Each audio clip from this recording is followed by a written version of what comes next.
This is our short list of what we're going to cover today, and it's a lot of information. Breast cancer, #1 fear of women. What's the actual #1 killer of women? We just talked about earlier today. Cardiovascular disease, but by far, you're going to see a lot of women that are very, very anxious, especially if they have found a lump or they're worried about a lump or they have family history or friends with breast cancer. How many of you can relate to this? And the older we get, the more scary it is to get a mammogram, because we know our lives can turn on a dime with just the results of that test. We'll talk about abnormal uterine bleeding and how that rolls as often you've gone through your visit. At the end of the visit, the woman says, "You know that question you asked me about bleeding? Well, I did have a little spotting." And you're like, "Oh man, I thought I'd be on schedule for a change." But no, I got to reel this woman back in and deal with it. We'll talk about dysmenorrhea, which is very common in young women, and how you're going to deal with that. Amenorrhea, barely. We'll just touch on a little bit. PCOS, a lot of patients are going to come to you with PCOS in primary care. Can you refer them all to OBGYN? No, you can't. So we'll teach you the basics of managing that. And then contraception. How many of you have already had experience with contraception helping your patients? So there's a lot of new information, and I will just encourage you to use the CDC's app, CDC Contraception 2016, for the latest information. So you should have that on your phones. You should use it with your patients. You don't even need to say, "Hey, I'll be right back," and check it behind the scenes. Use it with the patient and use it to educate them, and you can review at the same time. So it's very handy. Cervical cancer screening. We haven't eradicated cervical cancer yet, so we still have to deal with that, and we'll talk about the latest guidelines. How about STIs? How many of you are itching to see patients with STIs? I always say what happens in Vegas doesn't stay in Vegas when it comes to STIs. They're on worldwide tour. So it's kind of the melting pot of STIs. And we'll talk a little bit about vaginitis, and then we'll finish with osteoporosis, which can affect both men and women. And as individuals get older, they're more and more at risk. And we'll talk about risk factors related to that. So breast cancer risk factors. Obviously, as patients get older, we worry more about them. Women are more commonly affected than men, but men, there are about 100 cases diagnosed in men in the United States alone each year, so take breast lumps in men seriously as well. And now we know that with dense breasts, women are potentially more at risk, so we're looking for better diagnostic tests. One of those is tomosynthesis, another is 3D imaging. So they're doing ongoing research to try to figure out how effective are these? And it appears that they're more effective than non-3D. Family history, there's a new test, and it's not going to be on your exam because it's so new, it just came out last year. It's a screening tool you can use in primary care called the Ontario test to determine if your patients are at higher risk, and then refer them to an expert if they do test positive on the screening tool. So that's too new. It won't be on your exam, but it's important for primary care in your clinical practice. Reproductive history. If you've had more babies, that's protective. If you've had more babies at a younger age, that's protective. So you always want to take that history. And also, if patients start their periods really young and they go through menopause late, that's more lifelong exposure to estrogen. So that increases the risk as well. So even when you see an older woman, you want to ask her, what's older? 10 or 15 years ahead of wherever you're at, right? So I think 110 is old. But I remember the days when I thought 25 was kind of midlife. So it's all relative.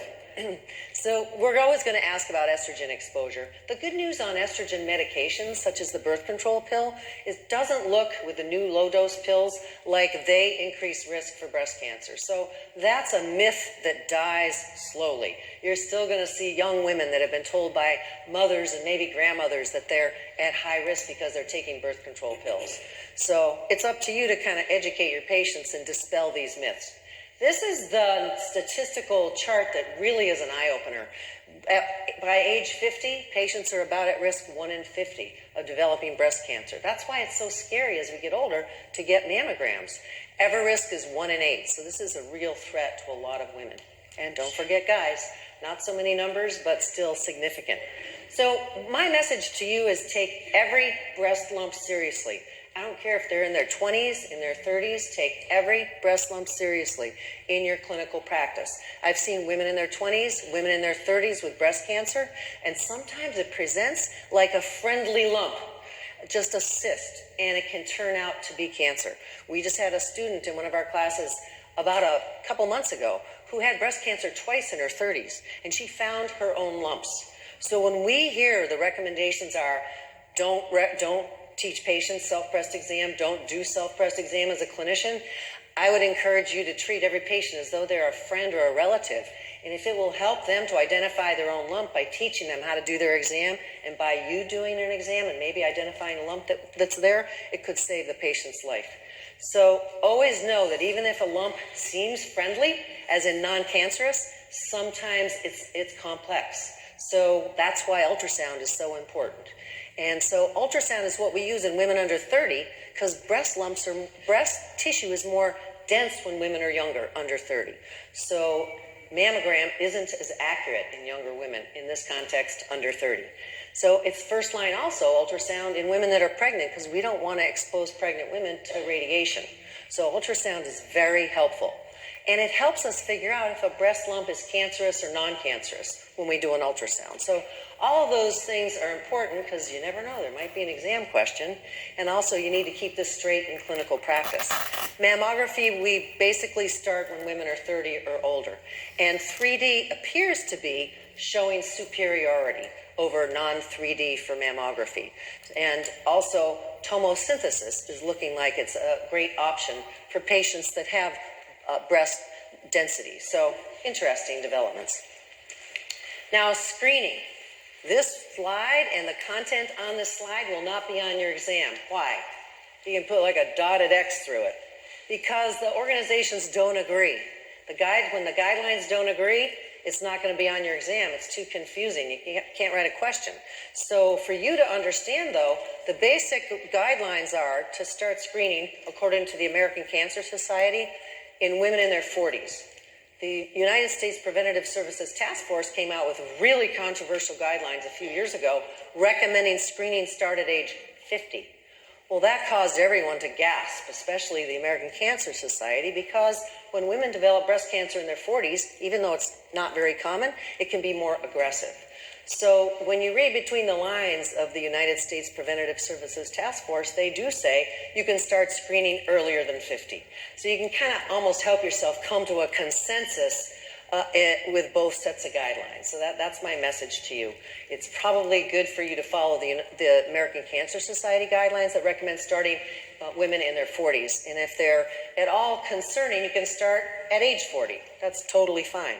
If they're very high risk, then you want to refer them to an expert or a breast center, because there are no guidelines for managing high-risk women. It's all individual by individual. So that's why it's so important to refer your patients.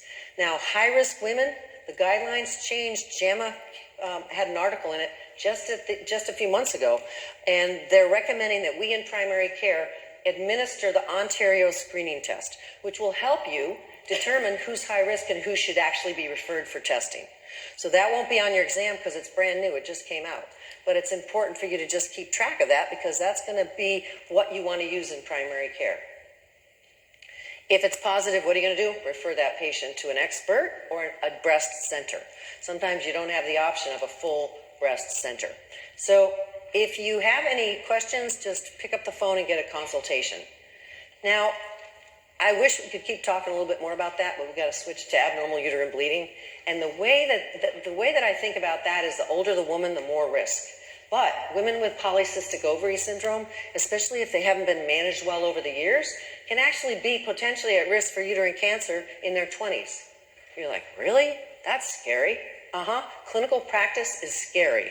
And so I'm just going to tell you that you need to get a good history. Say you're seeing someone that has no health insurance. They haven't been managed for their PCOS over the years, and they're in their late 20s. They could be high risk, especially if they're having abnormal uterine bleeding. So the good thing about abnormal uterine bleeding is we have a new acronym to help you remember the causes. Oh, that's cool. All you have to remember is to put a coin in the palm of your hand. How many of you would like a few more coins in the palm of your hand at this point? Yeah, so that will help you remember the structural causes and the non-structural causes of abnormal uterine bleeding. Now, before I jump into that, I just want to remind you that when women are postmenopausal, they're very high risk for uterine cancer, even if they only have a little spot of bleeding. And that's new research that came out very recently. So it won't be on your exam either, probably. But if you see a postmenopausal woman, when do we refer to a woman as postmenopausal? How many months does she have to go without her period? 12 months, exactly. If she goes 11 months and starts bleeding, she's not postmenopausal. You got to recommend to her start counting all over again. But say she's postmenopausal officially, then if she has any bleeding after that, she must have a mandatory workup. You have to refer her to OBGYN because her risk of uterine cancer is a whopping 9%. So that's new research, and it really is kind of a wake-up. Because what patients will say to you is, if I have any more bleeding, I'll get back to you. And what you have to say is, nope.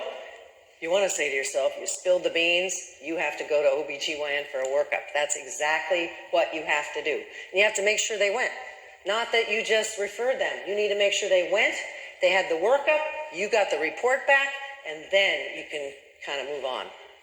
So you got to make friends with these referral sources, and then they can fit these patients in for you, and then also give you good reports. So the palm coin chart is kind of hard to read in this room, but it's going to be very handy for you as a reference in clinical practice. So the palm portion are structural issues like polyps, fibroids, and who gets those? Do 20-year-olds get those, or is it more for older women? In this context, older is 30 and above. That's when women tend to have more of a problem with polyps and fibroids, not 20-year-olds. And honestly, we have no idea why they happen. It's like one of those mysteries of being female. We have no idea. But we do know they can cause abnormal uterine bleeding, so we have to be aware of them. Now, if you're worried they might have those, where do they belong? In OBGYN. That's a perfectly appropriate referral. So the other possibilities are things like hyperplasia, where patients have an abnormal lining buildup in their uterus. If you don't ovulate every month, you can build up this abnormal lining we call hyperplasia, which can lead to what? Atypia and cancer, especially in PCOS patients, especially in patients that are diabetic and obese. Are you going to see a lot of obese patients? Yeah, so if they don't ovulate every month, that can be a risk. So it's something that's going to be very common for you to deal with, abnormal uterine bleeding and the risk of uterine cancer. The coin portion relate to things like factor V Leiden disease. And the way that history rolls, it's going to be real easy for you to identify patients that have an inherited coagulopathy based on what kind of bleeding they have with their periods. And this is how the history goes. They'll say to you, I nearly hemorrhage every single time I get my period, and I have ever since I started my periods. They need to go to get a hematology workup, basically for things like factor V Leiden disease. So you can make that referral, and maybe folks haven't done that for that individual. But you don't want to do is start them on oral contraceptives without a good workup. Why? Because lightning can strike. They can have a life-threatening problem if they have an inherited coagulopathy and you start them on a combination hormonal contraceptive. So don't miss that patient population.